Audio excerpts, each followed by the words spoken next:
A German patrol walks past the same barn for the 47th time, never knowing what sits 20 feet away. Inside, beneath mountains of hay and the breath of livestock, waits a weapon that could change everything. By the time they discover the truth, it will already be too late. Stay until the end. The general's true identity changes everything. Before these, do you have any memories of World War II? I wish you good health. June 4th, 1944. Feldwebel, Normandy, France. The morning air hangs thick with the smell of turned earth and cattle manure. John Howard, not the British major who will share his name in history, but a farmer, 43 years old, with hands like leather and a back bent from 30 years behind a plow, stands in the doorway of his barn. The structure looms behind him, a cathedral of timber and stone built by his grandfather in 1889, 120 feet long, 40 feet wide, with rafters that disappear into shadow even at midday. The kind of building that swallows sound and keeps secrets. Howard watches the road. A motorcycle approaches from the east, trailing dust. Then a Kibble wagon, its canvas top faded from 3 years of coastal sun. From men in Feldgrau uniforms, their helmets catching the light. Feldwebel Klaus Richter leads them, the same man who has led them past this farm every Tuesday and Friday since February. The same man who once accepted a cup of ersatz coffee from Howard's wife, Marie, and complained about the quality while standing 10 meters from what he sought. The patrol slows. Richter raises his hand. The vehicles stop. Howard's heart performs a familiar acceleration, the one he has trained himself to control. He wipes his palms on his trousers, authentically dirty, because the work is real, and steps forward, not too eager, never too eager. Bonjour, Richter calls, his French bearing the harsh edges of Bavarian German. Bonjour, Feldwebel, Howard replies. His French is native, Norman dialect, unchanged by occupation. Richter dismounts. He is 26 years old, a schoolteacher from Munich in another life. Now he commands 8 men responsible for a 6-kilometer stretch of coastal farmland, checking papers, counting livestock, watching for resistance activity that everyone knows exists, but no one can seem to find. He has developed a theory that the Norman farmers are simply too stupid and too stubborn to be effective conspirators. This theory allows him to sleep at night. Your identification, Richter says, though he has seen it 46 times before. Howard produces the worn card. Richter examines it without reading, then hands it back. His attention has already moved to the barn. It always does. The building exerts a gravitational pull on military men. Something about its size suggests importance. I think today we inspect your barn, Monsieur Howard. The words Howard has dreaded and prepared for. He feels Marie watching from a farmhouse window, 70 meters away, but he knows she is there, knows her hands have stopped whatever task they held. He makes himself smile, the weary smile of a man interrupted during morning chores. Of course, Feldwebel, though I warn you, it is not pleasant. The manure has been accumulating all week. This is true. The cattle are real. The smell is authentic. Howard has learned that the best lies rest on foundations of truth. They walk toward the barn, Richter and 2 soldiers. The other 2 remain with the vehicles. Howard notes their positions automatically, a habit formed over 2 years of living double. The morning sun angles through the open barn doors, illuminating dust motes that swirl in currents of trapped air. From inside comes the sound of cattle shifting, the scrape of hooves on stone. The barn's interior reveals itself in layers. First, the stalls along the right wall, 12 of them, 8 currently occupied, brown and white Normandy cattle, each weighing 500 kilograms, chewing cud with the mechanical persistence of their kind. Their smell, thick and organic, dominates everything. Second, the left side, agricultural equipment. A plow, a harrow, a seed drill, all pre-war vintage, all genuinely used. Hay bales stacked to the rafters, forming walls and corridors, blocking sight lines. Third, the rear, more hay, climbing toward the peaked roof, creating a golden mountain that seems to fill half the structure. Richter steps inside. His boots echo on the stone floor. He walks past the cattle. running his hand along a stall door. One of the soldiers, a boy of 19 named Peter, who still writes letters to his mother in Cologne, wrinkles his nose at the smell. "You keep many animals, Monsieur Howard." "8 cows, 1 bull, 30 chickens. We provide milk and eggs for the garrison in can. Your quartermaster can confirm." This, too, is true. Howard has learned that cooperation opens doors and closes investigations. Richter moves deeper into the barn. He pauses before the mountain of hay, studying it. Howard's pulse accelerates again. Behind that hay, behind 3 meters of compacted fodder weighing 7 tons, arranged in a configuration that took him and 3 resistance fighters 2 weeks to perfect, sits a Horsa glider. Registration AS-58. Wingspan 88 feet. Empty weight 8,300 pounds. Constructed by the Harris Liebes Furniture Company in Tottenham. Delivered to RAF Tarrant Rushton in March 1944. Reported lost during a training exercise over the channel in April, when it was actually diverted to a beach landing 30 kilometers west of here and disassembled in darkness by 20 men working through a spring rain. The glider now occupies the rear third of Howard's barn, surrounded by hay, covered by hay, protected by hay, and the assumption that no farmer would be mad enough to hide something so large in plain sight. Its fabric skin still bears the marks of assembly, panels sewn together by candlelight. Its wing spars rest on wooden cradles Howard built according to specifications whispered to him by an RAF engineer who parachuted in, spent 40 minutes sketching measurements, then disappeared back into the night. The tail section, removed for transport, lies along the north wall, disguised as timber meant for roof repairs. Richter takes 3 steps toward the hay wall, then stops, turns, looks at Howard, and this. What is behind all this hay? More hay, Feldwebel, and the back wall. You keep so much. For winter. We learned our lesson in 42. That winter, we nearly lost half the herd. Another truth. The winter of 1942 had indeed been brutal. Farmers across Normandy had indeed lost livestock. Richter, who has spent 3 winters in France, nods. The soldier named Peter has wandered to the left side of the barn, examining the equipment. He picks up a wrench, puts it down, touches the plow blade, testing its edge. He is performing the motions of inspection without understanding what he inspects. This, Howard has learned, describes most of the occupation. Richter stands still, thinking. Howard can see the calculation happening behind his eyes. To inspect the hay would require hours of work, dozens of men, and the certain knowledge that something warranted such effort. The hay itself appears undisturbed because Howard rebuilds it weekly, a task that has given him arms like iron and a back that screams each night. The cattle provide cover noise and olfactory camouflage. The barn's legitimate use as a working farm negates suspicion. But something nags at Richter. Howard can see it. Some instinct developed over 3 years of occupation. Some animal awareness that something here sits wrong. The Feldwebel turns in a slow circle, studying angles, measuring spaces. This barn, Richter says slowly. It seems larger on the outside than the inside. Howard's throat goes dry. Of all the observations, this is the most dangerous, because it is accurate. The glider occupies approximately 40 feet of the barn's length. The hay mountain masks this, but only if one doesn't measure carefully. The walls are very thick, Feldwebel, Howard says. My grandfather built them double thick to insulate against winter, and there's a root cellar beneath, for storage. Perhaps that affects your perception of the space. He gestures toward a trapdoor near the cattle stalls. The root cellar is real. Howard keeps turnips there, and potatoes, and 3 Sten guns wrapped in oilcloth. Richter considers this.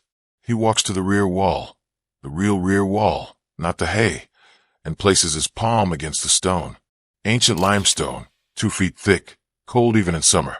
He knocks once. Solid. He moves to the side wall, repeats the gesture. Then he looks up, studying the rafters, the roof line, the geometry of the structure. Howard remains motionless. He has learned that stillness draws less attention than movement. Finally, Richter turns. Your barn is in good condition, Monsieur Howard. Better than most. Thank you, Feldwebel. My grandfather would be pleased to hear it. They walk back toward the entrance. Peter follows, relieved to escape the smell. At the doorway, Richter pauses once more, looking back. Howard knows this look. It is the look of a man who senses something wrong, but cannot articulate what. It is the most dangerous look in the world. We will return, Monsieur Howard. Perhaps next week, we will have more time for a thorough inspection. You are always welcome, Feldwebel. We have nothing to hide. The greatest lie Howard has ever told. Richter doesn't notice. He nods, returns to his vehicle. The patrol departs, trailing dust back toward the east. Howard watches until they disappear. Then he remains standing for 5 more minutes, because you never know who watches. Only when he is certain does he return to the barn, pull away enough hay to expose a panel of fabric skin, and run his hand along it. The glider sits patient and silent, waiting for a mission it may never fly. Marie approaches, carrying a basket of eggs for show. She is 41, thin from occupation rations, with gray threading her dark hair. Before the war, she taught piano to children in Cannes. Now she feeds chickens and lies to Germans, and lives each day knowing that discovery means death not just for her and John, but for everyone in the network. That was close, she says quietly in Norman French. They're always close, John replies. He is replacing the hay, arranging each bale precisely, but never close enough. The glider arrived on the night of April 18th, 1944. Howard had received notification 3 days prior, delivered by a baker from Cannes whose bread sometimes contained messages written in invisible ink made from lemon juice. The message, once revealed by heat, gave a date, time, and a landing zone. The beach of Versailles, low tide, no moon. Howard and Marie had not been asked if they wanted this burden. The resistance did not ask. It assigned. But they had understood, both of them, that refusal was impossible not because of consequences, though those would have been severe, but because the moment one joined the resistance, one surrendered the luxury of refusal. The landing team consisted of 23 men. They arrived in 3 fishing boats, engines muffled, showing no lights. The glider came behind them, towed by a Halifax bomber that released it 3 kilometers offshore at 400 meters altitude. The pilot, Flight Lieutenant James Morrison, 24 years old, who had logged 200 hours in Horses and would die 3 weeks later over Ranville, brought the glider down onto wet sand at exactly 0247 hours. The landing was perfect. The glider rolled to a stop 30 meters from the waterline, its nose kissing the dunes. Then the work began. A Horsa glider, disassembled by men working in darkness with minimal tools, becomes a puzzle of mahogany plywood, spruce spars, steel fittings, and fabric skin. The wings detach at the root, each one requiring 8 men to carry. The fuselage splits into 3 sections. The tail assembly comes apart into components small enough to fit in a farm cart. The team worked with practiced efficiency, following a sequence rehearsed in England. By 0520 hours, the glider existed only as parts wrapped in canvas, loaded onto carts, covered with hay and burlap. Morrison had departed with the boats, his part complete. The ground team, led by a resistance fighter named Émile Dubois, a mathematics professor from Paris who now specialized in logistics of concealment, drove the carts inland. 3 carts for horses, 23 men dressed as farmers, moving through the pre-dawn darkness along farm roads that German patrols rarely monitored before breakfast. They reached Howard's farm at 0645 hours, 15 minutes before first light. The barn doors opened. The carts entered. The doors closed. And then, for 2 weeks, the barn became a factory. Dubois brought plans, precise engineering drawings copied from RAF specifications. He brought tools, saws, drills, measuring instruments, all stolen from German supply depots. He brought expertise, his mathematical mind translating 2-dimensional drawings into 3-dimensional reality. Howard provided labor and camouflage. Together, with a rotating crew of resistance fighters who came and went like ghosts, they rebuilt the Horsa inside the barn. The wings went up first, supported by wooden cradles that Howard constructed according to Du Bois's specifications. Each wing required perfect alignment, checked and rechecked with string lines and carpenter's levels. The fuselage sections came next, joined with steel fittings and bolts that Du Bois tightened with a torque wrench, measuring force in foot-pounds. The fabric skin, which had been carefully rolled during disassembly, was stretched and sewn, panel by panel, using industrial needles and waxed thread. The work happened in shifts. During daylight hours, when German patrols might pass, only Howard and one or two others worked, ready to cover everything with hay at the first sound of engines. At night, the crew expanded to 8 or 10, working by the light of shielded lanterns that cast dancing shadows on the rafters. They worked in silence when possible, and whispers when necessary, communicating often through gestures, because sound traveled in the Norman night. The cattle provided essential cover. Their movements, their sounds, their smells, all helped normalize the barn, transforming it from a place of suspicious activity into simply another farm building. Howard spent hours tending them, building genuine routines that any observer would recognize as authentic. He milked them on schedule, mucked their stalls, brought them water. The work was real. The sweat was real. The exhaustion was real. The deception rested on this foundation of truth. By May 2nd, the glider was complete. It sat in the barn's rear section, a ghost made solid. Its fabric skin painted the regulation dull green and brown camouflage, its serial number, AS-58, stenciled on the tail. Du Bois had conducted a complete inspection, checking every joint, every bolt, every seam. He pronounced it airworthy, which meant it could fly, which meant it could kill them all if the Germans discovered it. The plan, as explained to Howard, was simple in concept and terrifying in execution. The glider would remain hidden until Allied invasion forces landed, an event everyone knew was coming but no one could precisely predict.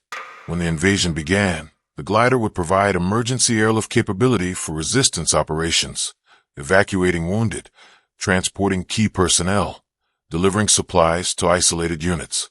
A Horsa could carry 30 troops or a 3-ton cargo load. It could land in fields, on beaches, even on roads if necessary. It represented mobility and flexibility, valuable commodities in warfare. But keeping it hidden required constant vigilance. German patrols passed the farm regularly. Feldwebel Richter's unit made their rounds twice weekly. Other units, moving between positions, sometimes stopped for directions or water. The Gestapo maintained offices in Cannes, 15 kilometers away, and their agents moved through the countryside like sharks, unseen until they surfaced. Collaborators existed, French citizens who reported suspicious activity for money or ideology or fear. Any of them could end everything. Howard developed routines to manage the risk.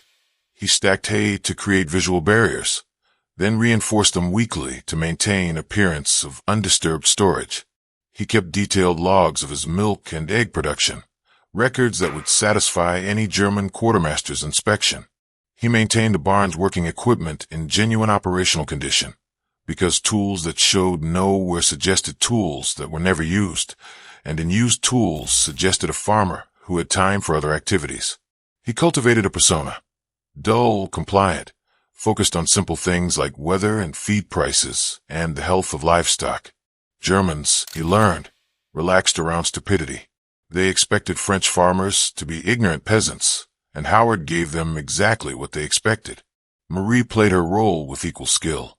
She presented as a worried housewife, concerned about rationing and her husband's health, and whether the war would ever end. She served ersatz coffee to German soldiers, with a smile that suggested gratitude for their protection. She gossiped with neighbors about trivial matters, establishing herself as a woman with no secrets worth keeping. At night in their bedroom, she and John sometimes lay awake listening to distant explosions, Allied bombs falling on Cannes, German anti-aircraft guns firing back, and did not speak because there was nothing to say. The network around them functioned through compartmentalization. Howard knew Du Bois, but only as Philippe, and knew nothing of his real identity or where he went when he left the farm. He knew the baker who delivered messages, but only as someone who brought bread. He knew that other farms, other barns, other buildings concealed other secrets, but he did not know which farms or what secrets. If caught, he could betray only what he knew. This principle protected them all, even as it isolated each member in their own cell of risk. June 5, 1944. The BBC evening broadcast contains the message they have waited months to hear. Les sanglots longs de violons de l'automne. The long sobs of the violins of autumn. The first verse of Verlaine's poem. The signal that invasion will begin within 48 hours. The second verse, broadcast the following night, will mean the invasion starts within 24 hours. Howard listens on the forbidden radio hidden in his root cellar, its antenna a wire strung through the wall and disguised as clothesline.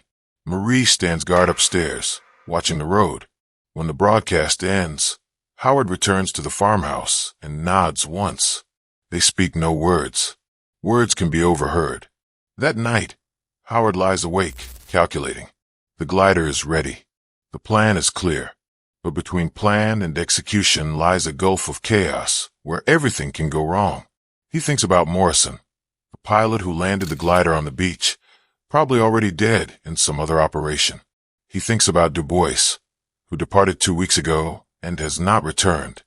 He thinks about the 23 men who worked in his barn, any of whom might have been caught since then, might have broken under interrogation, might have revealed everything. He thinks about Richter's last visit, Feldwebel's careful observation that the barn seemed larger outside than inside. That moment had been close. Too close. If Richter returns with engineers and measuring equipment, the deception will fail. The hay can be moved. The glider cannot be hidden twice. Marie sleeps beside him, or pretends to. He knows her well enough to recognize the subtle wrongness of her breathing, the tension that never quite releases. They have been married 22 years. They know each other's fears without voicing them. Outside, the night is quiet. No bombers overhead tonight. No anti-aircraft fire. Even the war seems to hold its breath, waiting. June 6, 1944. 0300 hours. The sound wakes them both, a rumble so deep and sustained that it seems to come from the earth itself. Howard moves to the window, pulls the blackout curtain aside a fraction. The northern horizon glows red and orange, a false dawn that pulses and flickers. He counts the seconds between flashes, estimating distance. 20 kilometers, maybe 25. The coastal defenses. It has begun. By 0600 hours, German traffic on the roads has become frantic. Vehicles racing east, west, north toward the coast. Motorcycle couriers. Trucks full of soldiers. Command cars with officers standing in the back, binoculars raised. The invasion has caught them mid-deployment, their forces scattered between defensive positions and reserve areas. Howard watches from his doorway, maintaining his farmer persona even though no one is watching him. Habit has become identity. Richter's patrol does not appear at its usual time. This worries Howard more than their presence would. An absent patrol means redeployment, which means combat, which means chaos spreading like ripples from the coast. The network's plan depends on that chaos, on the window of confusion when German attention focuses on the beaches and overlooks the interior. But also means unpredictability, sudden checkpoints, nervous soldiers with itchy trigger fingers. At 1430 hours, resistance courier arrives, a boy of 16 named Thomas who delivers messages while pretending to sell black market cigarettes. He approaches the farmhouse openly, calls out a greeting, produces a crumpled pack of Gaulois. Howard buys them with occupation francs that will be worthless within days. Inside the pack, wrapped in thin paper, is a message written in careful block letters. Prepare. Exfil tonight. 2,300 hours. Exfiltration. Someone needs to leave France, and the glider will carry them out. Howard burns the message in the kitchen stove, while Marie watches. Then they prepare. The preparation is mostly mental, a process of accepting that the risk they have lived with for months is about to crystallize into action or death. There's little physical preparation required. The glider is ready. The barn doors open wide enough for the wings to pass through. The field behind the barn, which Howard has kept clear all spring by claiming he intended to plant late wheat, provides adequate takeoff distance, barely. A Halifax bomber will arrive from England, circle once, drop a tow line. The glider will be hooked, pulled into the air, and carried across the channel to safety. Simple, except for the 1,000 ways it can fail. At 2,100 hours, Du Bois returns. He arrives on foot, crossing the fields in darkness, appearing at the kitchen door like a materialization. He has lost weight since Howard last saw him. His face bears the map of strain, lines carved by stress and insufficient sleep. The passenger, Du Bois says without preamble, is a general. American. His reconnaissance plane crashed near Isigny 3 days ago. The Germans don't know we have him. We need to extract him before they realize he's missing. A general. Howard absorbs this. A high-value target, which means high-value consequences if captured. The Germans will tear apart Normandy looking for him once they understand what they've lost. Where is he now? In Caen. Safe house. We move him here at 2,230 hours. Your glider flies at 2,300. 30 minutes between arrival and departure. No margin for error. Howard and Du Bois walk to the barn. Inside, by the light of a single shielded lantern, they begin removing the hay. The work takes an hour, systematic and exhausting. Bale by bale, the mountain comes down, revealing the glider in increments. First the tail, then the fuselage, then the wings. The Horsa sits on its cradles, patient, waiting for purpose. They inspect it together, checking everything. Control surfaces move freely. The tow hitch is secure. The landing gear, which had been removed during concealment, is now reattached, its wheels properly inflated. Howard has maintained the glider meticulously, checking it weekly despite the risk of discovery. Now that maintenance proves its worth. Everything functions. At 2,245 hours, a vehicle approaches. Not a military vehicle, a farm truck, old and loud, its engine knocking. It stops outside the barn. 3 men emerge. 2 are resistance fighters Howard doesn't recognize. The third is an American in civilian clothes that fit poorly, his military bearing visible despite his disguise. He's perhaps 50 years old, gray-haired, carrying himself with the unconscious authority of command even here, even now. Du Bois performs introductions, using only first names. John, this is William. William, John. They shake hands. The American's grip is firm, his palm rough. A man who works, not just commands. Thank you for your hospitality, the American says in textbook French, his accent terrible. You are welcome, Howard replies. Then in English, you are welcome in my home. The American smiles, surprised and relieved. They switch to English. You're doing us one hell of a favor, John. This whole thing. He gestures at the glider. It's above and beyond. We do what is necessary. At 2,255 hours, they hear it. The Halifax bomber, approaching from the northwest, flying low. Its engines throb in the darkness, a sound that will bring Germans running if they're close enough to hear. Howard and Du Bois pull the barn doors fully open. The glider sits ready, its nose pointed toward the opening. Behind the barn, the field stretches away into darkness, 600 meters of rough grass ending at a hedgerow. The Halifax passes overhead, making its circuit. On the second pass, something streams from its tail. The tow line, a cable with a weighted end that trails behind the bomber like a fishing line. The technique is called snatch pickup, developed for exactly this scenario, retrieving objects from the ground without landing.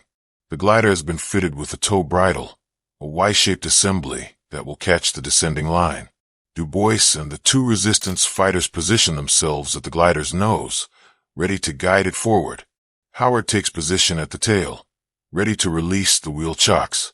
The American General William climbs into the glider's cargo bay, strapping himself into one of the canvas seats that lined the fuselage.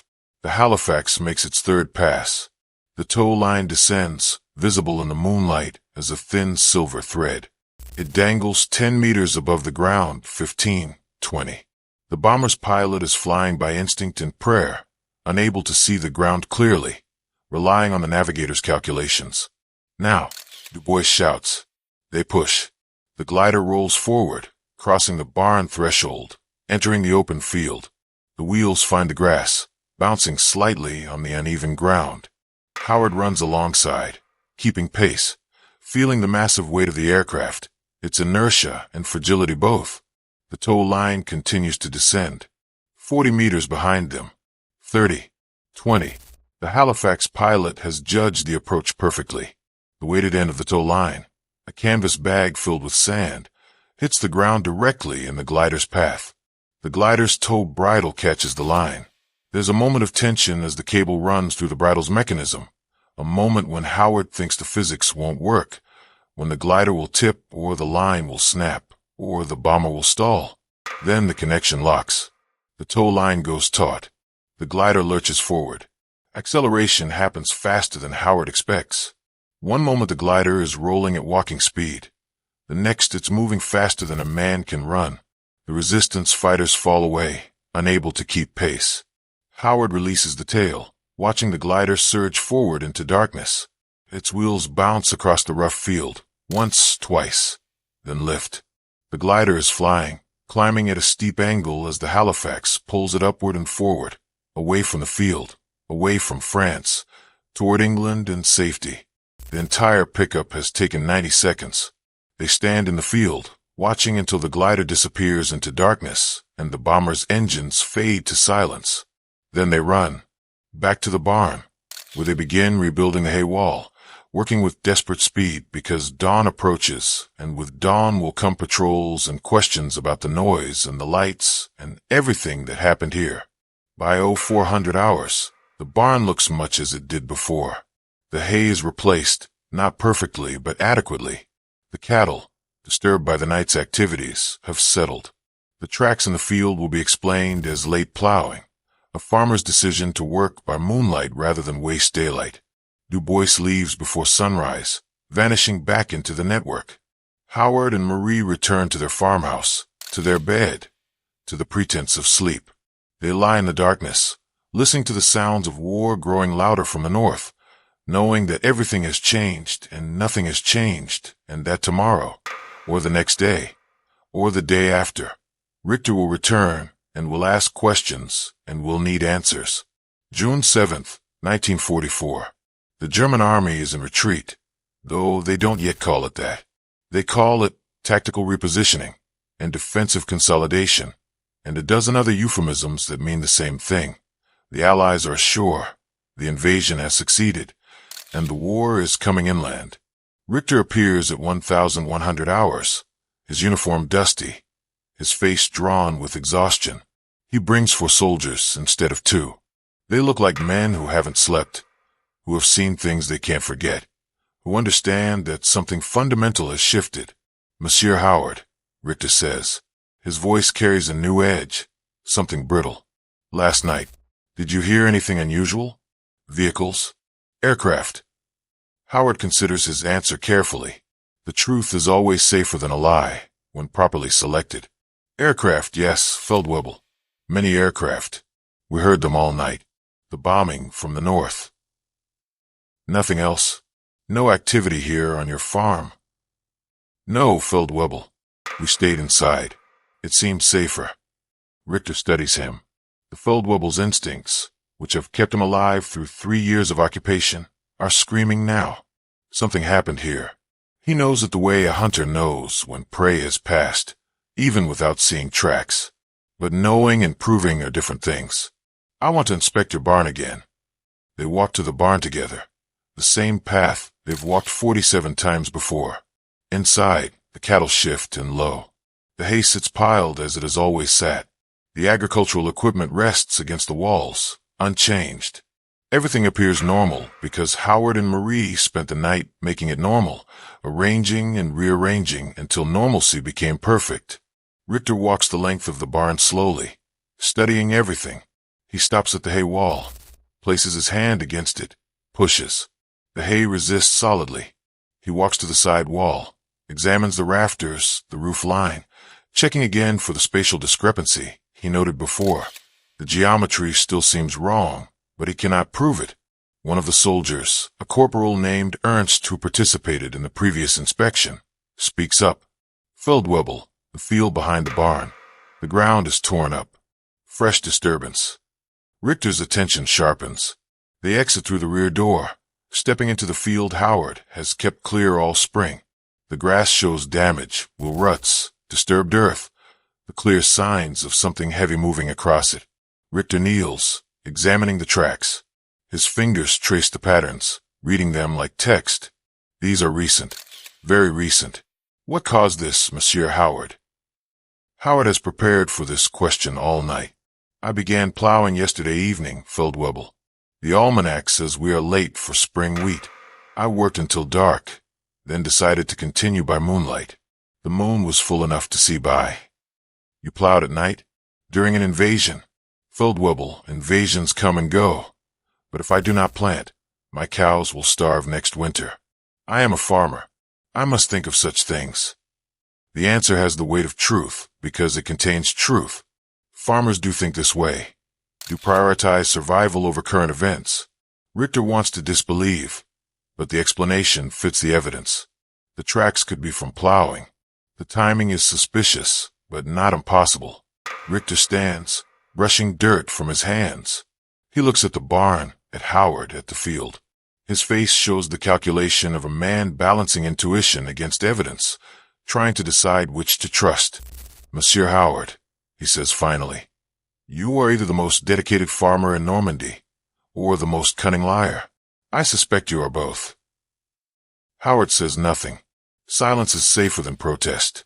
But, Richter continues, I have no evidence of wrongdoing, and I have a front line that is collapsing and a division that needs me.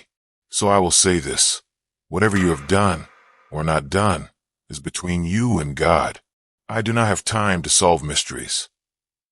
He turns to leave, then pauses. The Americans and British will be here soon. Perhaps tomorrow. Perhaps the next day. When they arrive, they will ask you about collaboration, about what you did during occupation. I think you will have interesting answers for them. The patrol departs. Howard watches them go, watches until they disappear toward Cannes, toward the fighting, toward whatever end awaits them. Then he returns to the barn and sits on a hay bale and allows himself, for the first time in 2 years, to shake. June 9th, 1944. British tanks enter Benuville at 0830 hours. Cromwell's and Sherman's, their tracks chewing the road, their crews buttoned up and ready for resistance that doesn't materialize. The German forces have withdrawn during the night, pulling back toward Cannes, leaving the village intact. Howard stands in his farmyard as they pass. The lead tank stops. A hatch opens. A British officer emerges, a major with the insignia of the Ox and Bucks Light Infantry. He is young, perhaps 30, with the crisp bearing of a professional soldier. His face is blackened with cordite and fatigue. Are you John Howard? The major asks. I am. The real one, or the other one? Howard understands. There are 2 John Howards in the story now. This major, standing in the tank hatch, is the more famous one, the man who led the glider assault on Pegasus Bridge 4 days ago, who held the bridge until relieved, who is already becoming a legend. Howard the farmer is the other John Howard, the one whose story will not be told for decades, if ever. I am the farmer, Howard says. The major smiles. Then you're the man I need to see. We received a report from London. Something about a glider. They walk to the barn. The major brings 2 soldiers, both carrying Sten guns, both scanning for threats even here, even now. Howard pulls open the barn doors, removes enough hay to reveal what lies behind. The major stands silent, staring at the empty space where the glider sat. The cradles remain, their wood scarred by weight. The anchor points Howard drilled into the floor are still visible. The compressed hay along the walls shows the outline of wings. You kept a Horsa in your barn, the major says slowly, under the Germans' noses, for 2 months. Yes, and flew it out during the invasion. Yes, with a general in it. So I'm told. The major laughs, a sound of exhaustion and relief and genuine admiration. That is the maddest, bravest thing I've heard all week. and I spent Monday night holding a bridge against an armored division. He extends his hand. Howard shakes it. The major's grip is firm, the handshake of one soldier acknowledging another. The general made home safely. The major says. He sent his thanks. Said to tell you that you saved not just his life, but a significant amount of intelligence he was carrying. Invasion plans for the Americans' next operation. Worth more than gold, apparently. Howard nods. He hadn't known about intelligence. Du Bois hadn't mentioned it. The network operated on need to know, and Howard hadn't needed to know. What happens now? Howard asks. Now you go back to being a farmer. The war will pass through here and move on. Keep your head down. Stay out of the way of the fighting. When it's over, someone from London will come take your statement. You will be properly recognized then. But Howard knows he won't be. The war is full of secret things done by secret people, and most will stay secret. The glider operation will be classified, buried in files, forgotten by everyone except a few who participated. This doesn't bother him. He didn't do it for recognition. The major returns to his tank. The column moves on, heading east toward Caen, where the fighting continues. Howard watches them go, then returns to his barn, to his cattle, to the work of being a farmer. Marie finds him there an hour later.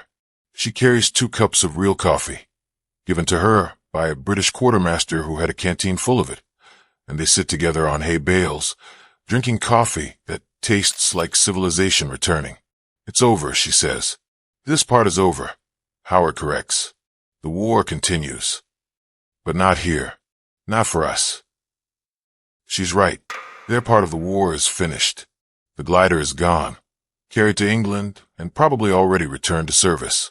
The network is dissolving, its members fading back into ordinary life or moving to new missions. Du Bois has disappeared again, gone to wherever resistance fighters go when resistance is no longer needed. The barn is just a barn again, full of hay and cattle and the honest smell of a working farm. But sometimes, in the weeks that follow, Howard walks to the rear of his barn and stands where the glider sat. He places his hand on the empty space, feeling the memory of weight, of presence, of the massive aircraft that lived there in secret and darkness.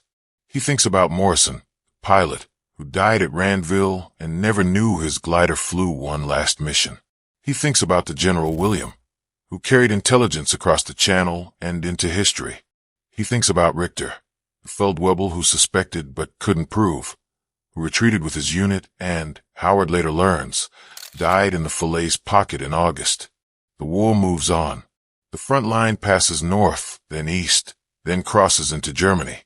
Paris is liberated in August. By winter, the Allies are on the Rhine. Howard and Marie return to their lives, such as they can be returned to.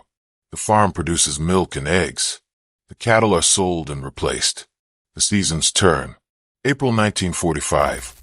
A British intelligence officer arrives, a captain with a briefcase full of papers and questions. He takes Howard's statement, recording everything. The glider's arrival, its concealment, the maintenance, the extraction, the German patrols, Richter's suspicions. The captain writes it all down in careful longhand, filling page after page with details that will be filed and forgotten. You will be recommended for a commendation, the captain says. Probably the George Medal. Maybe higher. I don't want a medal, Howard says. Nevertheless. The medal never comes. Howard suspects it was never sent. The operation remains classified for 30 years. When it is finally declassified in 1975, a researcher stumbles across the file and contacts Howard, now 74 years old, still farming, though Marie has passed 3 years earlier. The researcher wants to write an article to tell the story, to give Howard his due recognition. Howard agrees to an interview, but asks that his full name not be used. The researcher honors this request. The article appears in a military history journal with limited circulation. A few people read it. Fewer remember it. The story becomes a footnote, one of thousands from a war full of secret courage. November 1988. Howard, now 87 years old and living in a nursing home in Caen, receives a letter from the United States. It comes from Virginia, postmarked Pentagon City. Inside is a brief note and a medal, the Bronze Star, awarded by the United States Army for meritorious service in combat operations. The note explains that the General Howard saved in 1944 has recently died, and that in his will, he requested this medal be given to the Norman farmer who kept the glider. The general's name is included, William J. Donovan. Howard recognizes it dimly from newspapers. Donovan had been director of the Office of Strategic Services, America's wartime intelligence agency. He had indeed been carrying valuable intelligence when his plane crashed. The complete order of battle for Operation Cobra, the breakout from Normandy that happened in July 1944, had the Germans captured that intelligence, the breakout might have failed. The war might have lasted longer. History might have changed. But they didn't capture it, because a farmer had a glider in his barn and kept it secret despite 47 inspections and countless opportunities for betrayal or discovery. Because a French farmer and his wife decided that some things mattered more than safety. Howard places the medal in a drawer and doesn't think about it much afterward. He has never thought of himself as heroic, only as a man who did what needed doing when doing it was possible. The war asked things of him, and he provided them. That's all. January 1992. John Howard dies quietly in his sleep, 3 months past his 90th birthday. His funeral is small, attended by a handful of neighbors and distant relatives. No one mentions the war. No one mentions the glider.